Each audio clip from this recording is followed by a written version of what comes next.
Hello बच्चों, मैं सुमन ma'am. कैसे हो आप लोग? बच्चों, आज मैं आप लोगों की दूसरी किताब भारत की खोज, जो पंडित जवाहरलाल नेहरू द्वारा लिखा गया है, उसका पहला पाठ मैं आप लोगों को पढ़ाने जा रही हूँ। तो बच्चों, भारत की खोज जवाहरलाल नेहरू जी ने लिखा है। तो जवाहरलाल नेहरू का नाम लेते ही आप लोगों के दिमाग में आ गया होगा कि जवाहरलाल नेहरू हमारे भारत के प्रथम प्रधानमंत्री थे। तो बच्चों, पहले हम उनके बारे में थोड़ा सा जान लेते हैं कि बच्चों, जवाहरलाल नेहरू असल में आधुनिक भारत के निर्माता हैं।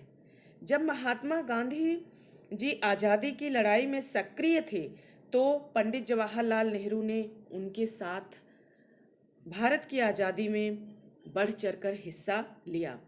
सन 1947 में अंग्रेजों की गुलामी से देश आज़ाद हुआ और पंडित जवाहरलाल नेहरू सन 1947 से 1964 तक प्रधानमंत्री रहे, भारत के प्रधानमंत्री रहे। बच्चों, भारत के अलावा उन्हें दुनिया भर में एक ऐसे धर्मनिरपेक्ष मानववादी राजनीतिज्ञ के रूप में जाना जाता है जिन्होंने विश्व शांति और समाजवादी आदर्शों के लिए जीवन भर आवाज बुलंद की। बच्चों, विश्व में शांति बनाए रखने के लिए सभी धर्म एक हैं, मनुष्य में क्या मानवता होनी चाहिए, और राजनीतिज्ञ के रूप में वे जाने जाते हैं। तो बच्चों, हमारा पहला चैप्टर आप लोग खोल लीजिए। अहमदनगर का किला। अहमदनगर का किला 13 अप्रैल सन 1944। बच्चों, ये पाठ मैं आप लोगों को समझाने जा रही हूँ। यह मेरी 9वीं जेल यात्रा थी। जवाहरलाल नेहरू कहते हैं, क्योंकि ये किताब उनके द्वारा ही लिखित है, तो वो खुद कहते हैं कि ये उनकी 9वीं जेल यात्रा थी अहमदनगर के किले में। इसके पहले वो 8 जेल यात्राएं और कर चुके थे। अब वो कहते हैं कि हमें यहाँ आए 20 महीने से भी अधिक समय हो चुका है।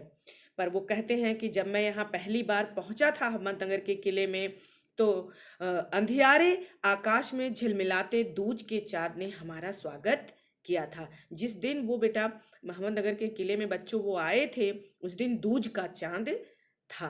उनका स्वागत किया। शुक्ल पक्ष शुरू हो चुका था। तब से हर बार जब नया चाँद उगता है, तो जैसे मुझे याद दिला जाता है कि मेरे कारावास का 1 महीना और बीत गया। बच्चों, 2 पक्ष होते हैं, कृष्ण पक्ष और शुक्ल पक्ष। कृष्ण पक्ष में अंधेरा होता है, शुक्ल पक्ष में उजेला होता है। तो वो कहते हैं कि जब भी नया चाँद, जब वो जेल में अहमदनगर के किले में अपने रूम के बाहर ऐसे सोते अंदर, तो जब चाँद निकला होता, तो वो चाँद उन्हें याद दिला जाता कि जेल में आए हुए उन्हें 1 महीना हो गया है।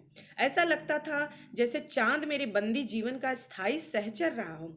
स्थायी मतलब निश्चित रूप से उनके साथ ही, कभी ना हटने वाला उनका साथी। ऐसा लगता था चांद उनका साथी है, जो उन्हें हमेशा ये याद दिलाता है कि अंधेरे के बाद उजाला होता है। बच्चों, वो उन्हें याद आता है कि अंधेरे के बाद उजाला होता है। उन्हें ऐसा लगता है कि ये उन्हें चांद याद दिलाता है।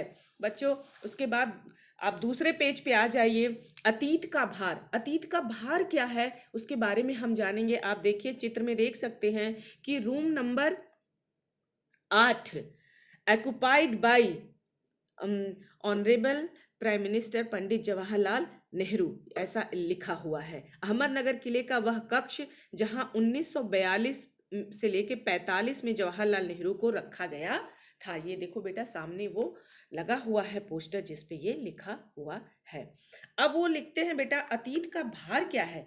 अतीत का भार ये है कि दूसरी जेलों की तरह यहाँ अहमदनगर किले में भी मैंने बागवानी करना शुरू कर दिया था। बेटा, जब पंडित जवाहरलाल नेहरू को बच्चों बागवानी करने का बहुत शौक था। खेती बाड़ी, जमीन खोदना, फूल उगाना, सब्जियां उगाना, इसका बहुत शौक था। तो उन्हें ब्रिटिश सरकार द्वारा जब इस जेल में रखा गया, तो उनका ये शौक यहीं पे पूरा हुआ। अहमदनगर किले में भी उन्होंने बागवानी करना शुरू कर दिया। यहाँ की मिट्टी पथरीली तथा पुराने मलबों और अवशेषों से भरी थी, फिर भी नेहरू जी बागवानी के लिए परिश्रम करते थे। पूरी मिट्टी बेटा ककरीली पथरीली से भरी हुई थी, उसको खोदना मुश्किल था, लेकिन वो इतना परिश्रम करते, उसको खोदते और खोदते खोदते वहाँ की मिट्टी इतनी अच्छी बना डाली कि कम से कम उस मिट्टी में फूल उग सके। ऐसी मिट्टी वहाँ की इन्होंने बना दी। बच्चों, अब नेहरू जी लिखते हैं कि चूंकि अहमदनगर का जो इतिहास है, आगे वो लिखते हैं कि अहमदनगर का इतिहास क्या है इस किले का। तो वो ये कहना चाहते हैं कि यहाँ का कोई बहुत पुराना इतिहास नहीं है, न ही इसकी कोई विशेष अहमियत है। हाँ, इस किले से जुड़ी एक कहानी जरूर है, चांद बीबी नामक साहसी महिला की कहानी। चांद बीबी का नाम आप लोगों ने पहले भी दूसरी कक्षाओं में पढ़ा होगा, किताबों में पढ़ा होगा। तो उसमें इनकी कहानी है। चांद बीबी की कहानी ये है कि एक बार अकबर की शाही सेना ने इस अहमदनगर के किले पे धावा बोल दिया था। तो चांद बीबी जी ने अपनी सेना का नेतृत्व खुद किया और उनका सामना, अकबर की सेना का सामना किया। लेकिन इनके ही एक आदमी उनसे मिलकर, अकबर से मिल करके इनकी हत्या करवा दी। अब बच्चों आता है कि जेल में ये रहा है अहमदनगर किले का इतिहास, बस इससे ज्यादा और कुछ नहीं। बेटा, जब वो जेल में बच्चों बागवानी के लिए खुदाई करते थे, तो खुदाई करते करते जमीन के नीचे से बहुत नीचे तक जमीन को खोदते गए उसको मुलायम बनाने के लिए। तो सतह के काफी नीचे पुरानी दीवारों के हिस्से, गुंबद और इमारतों के ऊपरी हिस्से मिले। बच्चों, वहां पे बहुत ढेर सारे खोदते खोदते उन्होंने देखा कि अरे, इसके नीचे तो गुंबद, इमारत के पुराने हिस्से हैं जो उसमें कुदाल से खोद रहे हैं, तो उसके नीचे मिले। वह बहुत दूर नहीं जा सके क्योंकि न तो अधिकारियों से इसकी मंजूरी मिली और न ही हमारे पास इस काम को जारी रखने के साधन थे। और उनके पास बेटा खोदने के लिए इतने सारे फावड़े फावड़े जो होते हैं और सारी जो होती हैं खुरपी, फावड़ी, कुदाली, ये सब ढेर सारी चीजें उनके पास उपलब्ध नहीं थी। अब जब वहाँ के अधिकारियों को, ब्रिटिशर्स को पता चला कि पुराने नीचे से ये गुंबद और ये सब चीजें मिल रही हैं, जब उनके उनके कान में ये बात गई, तो उन्होंने उनको आगे बढ़ने की अनुमति नहीं दी, वहीं पे उन्हें रोक दिया। अब गांधी जी को पंडित जवाहरलाल नेहरू जी को ऐसा लगा कि अब वो क्या करें, उनका टाइम कैसे पास होगा। तो उन्होंने कुदाल छोड़कर कलम उठा ली। बच्चों, उसी समय ये हमारा भारत का इतिहास उन्होंने लिखने का निश्चय किया। उन्होंने देश के आजाद होने तक लिखते रहने का निश्चय किया कि जब तक हमारा देश आजाद नहीं हो जाता है, तब तक हम इसको लिखते रहेंगे। इसके लिए कर्म का अनुभव जरूरी था, कर्म करना, कि वो क्या करते हैं तो लोगों का रिएक्शन क्या होता है, उनके अगल बगल की परिस्थितियां क्या है, ये बहुत, इसका अनुभव बहुत जरूरी था। तभी कोई इंसान कोई बहुत अच्छी चीज लिख सकता है। वे कहते हैं कि वे पैगंबर बनकर भविष्य के बारे में लिखने में असमर्थ थे। उन्होंने कहा कि पैगंबर मतलब ईश्वर, अल्लाह को कहा जाता है। उन्होंने कहा कि मैं भगवान तो हूं नहीं कि मुझे भविष्य के बारे में सब कुछ पता हो और मैं लिख डालूं, ऐसा तो वो कर नहीं सकते थे। अब बचा रहता है अतीत, पर मैं उसके बारे में भी किसी इतिहासकार या विद्वान की तरह विद्वतापूर्ण शैली में नहीं लिख सकता। उनका कहना यह है कि जैसे इतिहासकार होता है या कोई विद्वान है बेटा, तो अपने इतिहास के बारे में वो लिख देता है, लेकिन वो ऐसा भी करने में असमर्थ थे। अतीत के बारे में वे किसी इतिहासकार या विद्वान की भांति लिखने में सक्षम न थे। वे केवल वर्तमान विचारों और क्रियाकलापों के साथ संबंध स्थापित करके ही उसके बारे में कुछ लिख सकते थे। जो हमारा वर्तमान है, जिसमें वो जी रहे थे, वो उनका वर्तमान, जिसमें हम जी रहे हैं, ये हमारा वर्तमान है। उसके समय के किए गए कार्य, क्रियाकलाप से संबंध स्थापित करके ही वो कुछ भारत के बारे में लिख सकते हैं। तो प्रसिद्ध लेखक गेटे ने लिखा है कि ऐसा इतिहास लेखन, जब गेटे ने इनकी भारत की खोज पढ़ी, तो उन्होंने लिखा है कि ऐसा इतिहास लेखन अतीत के भारी बोझ से किसी सीमा तक राहत दिलाता है। अतीत के भारी बोझ बच्चों कि मतलब जो अतीत का बीता हुआ जो क्षण होता है, उसमें कोई ऐसी घटनाएं घटित हुई होती हैं कि जो हमें बार बार परेशान करती हैं, उसके बोझ से जो हम दबे रहते हैं। तो यदि उस समय किसी के द्वारा कुछ लिखा हुआ साक्ष्य, एविडेंस, प्रमाण या कोई अच्छी चीज ऐसे मिल जाती है, तो अपने आप को बहुत सीमा तक राहत दिलाता है। ऐसा लगता है हाँ, बहुत अच्छी बात, ऐसा भी था। एक पक्ष, एक पहलू ऐसे, क्योंकि हम विचारते कुछ और है, होता कुछ और है। तो ऐसा लेखक गेटे ने लिखा है। उसके बाद बच्चों दूसरा भाग आता है इसका, अतीत का दबाव। अब अतीत का दबाव क्या था? अतीत का भार तो आपने देखा। अतीत का दबाव क्या था? अतीत का दबाव ये था बेटा कि दबाव भला हो या बुरा, दोनों तरह अभिभूत करता है। कभी कभी यह दबाव धमघोटू होता है। दबाव भला हो या बुरा का मतलब बेटा कि अतीत में हमारी कुछ ऐसी घटनाएं घटित हुई रहती हैं, अच्छी भी घटनाएं होती हैं और बुरी भी घटनाएं होती हैं।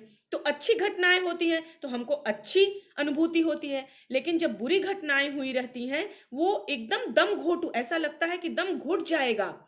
खास तौर पर उन लोगों के लिए जिनकी जड़ें बहुत पुरानी सभ्यताओं में होती है। और बेटा ये उन लोगों पे एप्लीकेबल होती है कि जो पुरानी सभ्यताओं से जुड़े होते हैं, जो सभ्यताओं को नहीं मानते हैं, समय के साथ बदलते रहते हैं। समय के साथ बदलना बहुत अच्छी बात है, लेकिन हमें अपनी सभ्यताओं को छोड़ना नहीं चाहिए। कुछ लोग ऐसे होते हैं जो उनकी सभ्यताओं से, उनकी जड़ों से बहुत गहरे जुड़े हुए होते हैं। जैसे हमारे देख लो भारत और चीन की सभ्यताएं जो हैं, तो ऐसी सभ्यताओं में जो अच्छी बातें होती हैं बेटा वो तो बहुत अच्छी होती हैं, लेकिन जो बुरी बातें होती हैं तो ऐसा लगता है कि अपना दम घुट जाएगा। और जब हमारी सभ्यता जो पुरानी बेटा सभ्यताएं हैं उससे जुड़ी अगर इन सभ्यताओं पे कोई आधुनिक बातें या कोई ऐसी चीजें जब उस पे ज्यादा कुठाराघात करती हैं, उसके ऊपर ज्यादा हावी होती हैं, तो ऐसे लगता है कि हम अपनी सभ्यता से विकृत हो गए हैं। ऐसा मन में वो विचलित हो जाने वाला भाव उत्पन्न होता है। तो नेहरू जी जब लिखने बैठते हैं तो उनको ऐसा लगता है कि आखिर मेरी विरासत क्या है, हम किस चीज के मालिक हैं, हम किस चीज के उत्तराधिकारी हैं, किस चीज को कहे कि ये हमारा है। क्योंकि बच्चों वो जेल में बंद है, उस समय ब्रिटिशर्स का यहाँ पे शासन था। तो उनको लगता है कि आखिर हमारी विरासत, हमारी सभ्यता जो ये है हजारों साल हासिल किया हुआ ये सभ्यता, उसमें आखिर हम किस बात के उत्तराधिकारी हैं। तो वो अपने मन में विचार करते हैं कि मानवता ने जिसे हजारों साल में हासिल किया, उसकी विजय का उल्लास, पराजय की दुखद यंत्रणा, मानव के हैरत अंगेज साहसिक कार्य जो सभी को आकर्षित करती हैं, इन सब की वो वारिस है। फिर उनको समझ में आता है कि बेटा जो अतीत में हमने युद्ध किए होंगे उसमें हमने विजय प्राप्त किया होगा, हमें पराजय भी मिली होगी। तो विजय प्राप्त किया होगा तो नेचुरल सी बात है कि उल्लास हुआ होगा, और पराजय मिली होगी तो दुख हुआ होगा। और बहुत सी मनुष्यों ने ऐसे हैरत अंगेज कारनामे, साहसिक कार्य किए जो हमें अपनी तरफ आकर्षित करती है। तो उनका कहना है कि हम लोग उस सब चीज के वारिस हैं।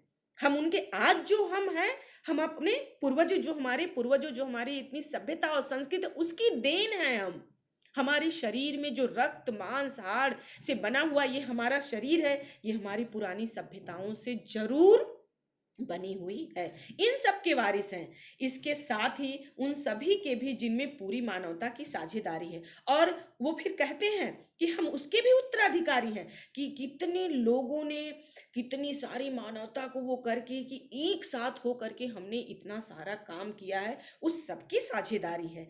तो ये सब चीजें हमें विरासत में मिली हुई है, हम उसके वारिस हैं, ऐसा वो सोचते हैं। भारतीयों की विरासत में एक खास बात है जो हमारे रक्त मांस और अस्थियों में समाई है, जिससे हमारा वर्तमान रूप बना है। बच्चों आज जो हम हैं, आज जो हमारा ये वर्तमान रूप है, हमारा शरीर है, हमारे दादा के बच्चे, दादा के उनके बच्चे, उनके बच्चे, उनके बच्चे, उनमें जो ये हमारा रक्त, जो हमारी ये सारी चीजें समाई हुई हैं, हमारी सोच, हमारी चीजें, हमारा पहनावा, हमारा खान पीना, हर चीज, वो कहते हैं कि ये सब चीजें हमें विरासत में मिली हुई है। एक्चुअल में खास विरासत ये है बेटा। इसी विशिष्ट विरासत का विचार जो लंबे समय से उनके मन में घर किए हुए है, वे उसी पे लिखना चाहते हैं। बच्चों कोई लिखना बैठता है तो ऐसे ही नहीं लिख देता है, पहले हमें उसके बारे में पूरी जानकारी हासिल करनी पड़ती है कि क्या रहा है हमारा इतिहास पहले का, प्राचीन समय का, जो इतने हजारों हजारों सालों से था। तो ऐसा विचार करते हुए, ऐसा विचार उनके मन में घर करता है, उसी पे वो लिखना चाहते हैं। विषय की कठिनता और जटिलता से उन्हें भय लगता था कि वे इसकी सतह भी स्पर्श कर पाएंगे या नहीं। बच्चों लिखना इतनी आसान बात नहीं है, कठिन है। तो उसकी कठिनता को लेकर उन्हें भय लगता था कि अरे जो हमारी सभ्यता, हजारों साल पुरानी सभ्यता संस्कृत है, उसकी सतह को भी क्या हम स्पर्श कर पाएंगे, हमारे लिखने में इतनी ताकत होगी। ऐसा वो विचार करते हैं। बच्चों, आगे के पाठ में हम पढ़ेंगे कि आगे आगे आगे आगे उन्होंने क्या देखा, उनका इतिहास क्या रहा, क्या चीज नहीं रहा, उसके बारे में बहुत बड़ा 7 चैप्टर्स है इसमें। तो ये पहला चैप्टर आपका यहीं पे खत्म होता है। आशा करती हूँ कि आप लोगों को ये समझ में आया होगा। बच्चों, आप लोग किताब को अच्छी तरह से टेक्स्ट बुक को रीड करिएगा। उसके बाद मैं आप लोगों को पीडीएफ में क्वेश्चन आंसर भेजूंगी, आप उसको अपनी फेयर नोटबुक में लिख लीजिएगा और फिर किताब को पढ़ के फिर मेरे वीडियोस के जो मैंने अर्थ बताए हैं उस पे आप अध्ययन कीजिएगा। धन्यवाद।